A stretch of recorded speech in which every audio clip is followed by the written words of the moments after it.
This Monday, January 30th, the president plans to answer questions posted by citizens to his YouTube page. But new evidence shows that the White House staff may be removing questions on a certain controversial topic.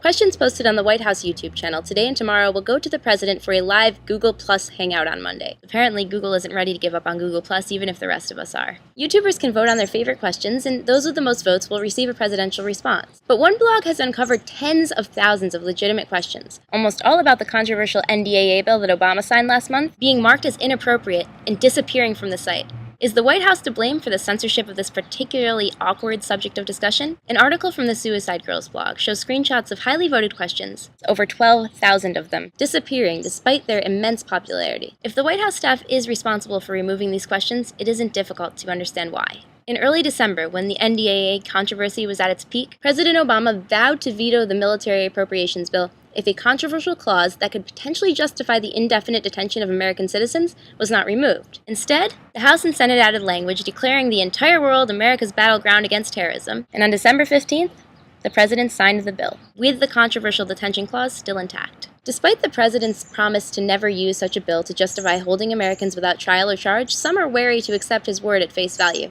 Consider last September, when 2 American citizens in Yemen, suspected of terrorist ties, were attacked and killed by American Predator drones without trial or questioning, and the idea of stripping away a citizen's Bill of Rights under terrorism fears becomes easier to imagine. These censorship accusations come just days after the United States plummeted to number 47 in World Freedom of the Press rankings in an annual report by Reporters Without Borders. Whether Obama uses this bill to unlawfully detain American citizens is just one concern, because any other member of the federal government could decide to do so. So what excuse does the president have for rescinding his promise to veto a potentially harmful bill? If the questions continue to be censored, we may never know.